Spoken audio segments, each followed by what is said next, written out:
Bayangkan ada dinasti Islam yang bertahan lebih dari 600 tahun.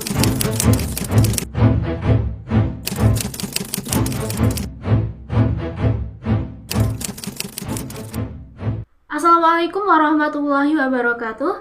Halo semuanya, perkenalkan saya Dian Saranovianti dengan NIM 231040 dari Program Studi Pendidikan Agama Islam. Di video ini kita akan bahas tentang ada dinasti Islam yang bertahan selama lebih dari 600 tahun, menguasai wilayah dari Asia, Afrika, hingga ke Eropa. Mereka bukan cuma menaklukkan, tapi juga membangun peradaban. Ya, inilah dinasti Turki Utsmani. Dalam video ini kita akan membahas bagaimana sistem ekspansi dinasti Utsmaniyah dibangun dan kenapa itu masih relevan di era globalisasi seperti sekarang. Setelah keruntuhan dinasti-dinasti Islam besar seperti Abbasiyah dan Fatimiyah, dunia Islam sempat terpecah-pecah. Di saat itulah muncul sebuah kekuatan baru dari kawasan Anatolia, yaitu dinasti Turki Utsmani. Tumbuh dari wilayah kecil bekas kekuasaan Saljuk. Mereka bukan hanya menaklukkan wilayah musuh, tapi juga menata sistem politik, ekonomi, sosial dengan sangat rapi. Bukan sekadar kerajaan militer, melainkan peradaban yang membawa Islam hingga ke jantung Eropa.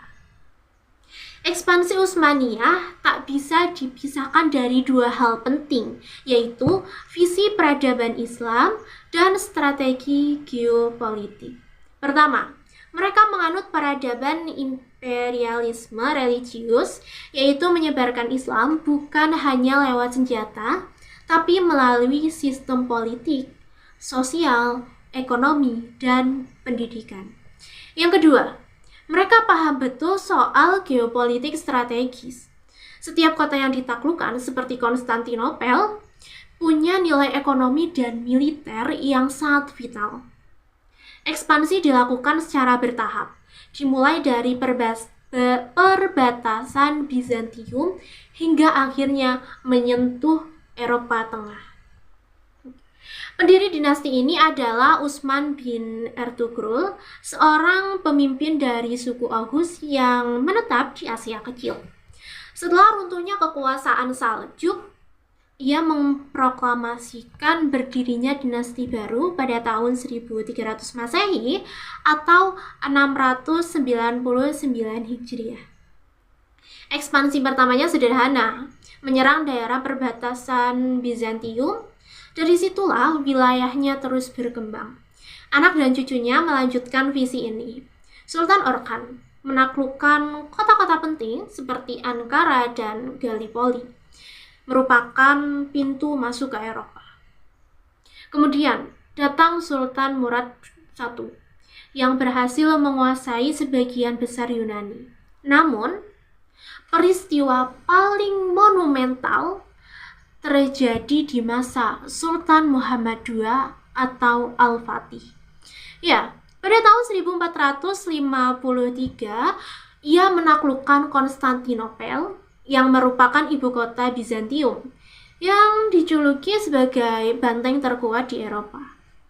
Gereja terbesar saat itu, yaitu Hagia Sophia, diubah menjadi masjid. Kota itu pun berganti nama menjadi Istanbul dan dijadikan pusat kekuasaan Islam.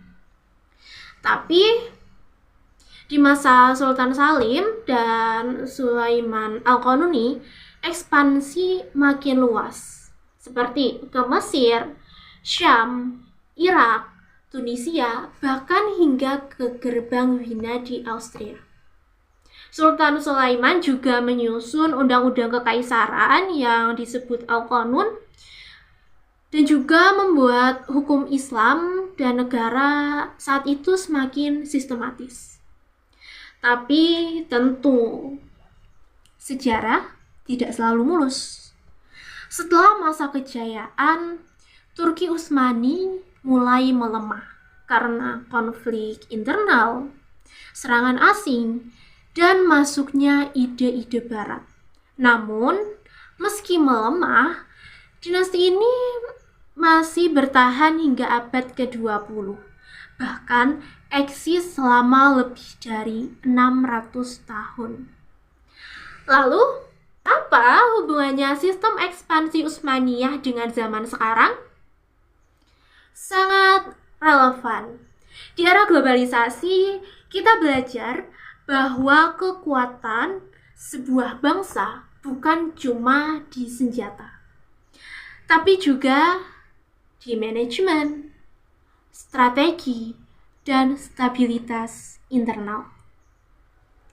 Turki Utsmani menunjukkan bahwa dengan sistem militer yang disiplin, ekonomi yang terorganisir, dan kepemimpinan yang visioner, mereka mampu menyebarkan Islam secara damai dan masif. Mereka tidak hanya membangun masjid, tapi juga universitas, rumah sakit, dan pusat perdagangan. Inilah dakwah peradaban. Ekspansi dinasti Turki Utsmani bukan hanya tentang wilayah, tapi tentang menyebarkan nilai-nilai Islam dan membangun peradaban. Mereka adalah contoh bahwa umat Islam bisa berjaya jika bersatu dan punya sistem yang kuat.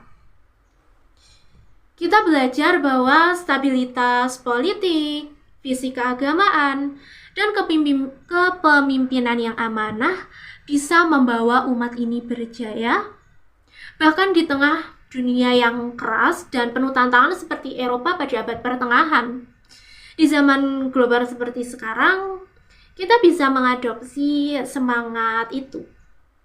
Berdakwah dengan ilmu, membangun kekuatan dengan sistem, dan menyebarkan nilai-nilai Islam secara damai. Sebab sejarah bukan untuk dikenang, tetapi untuk diambil pelajarannya. Ya, itu tadi sistem ekspansi dinasti Utsmaniyah dan relevansinya di era globalisasi. Sekian yang saya sampaikan. Selamat bertemu di tugas-tugas berikutnya. Wassalamualaikum warahmatullahi wabarakatuh.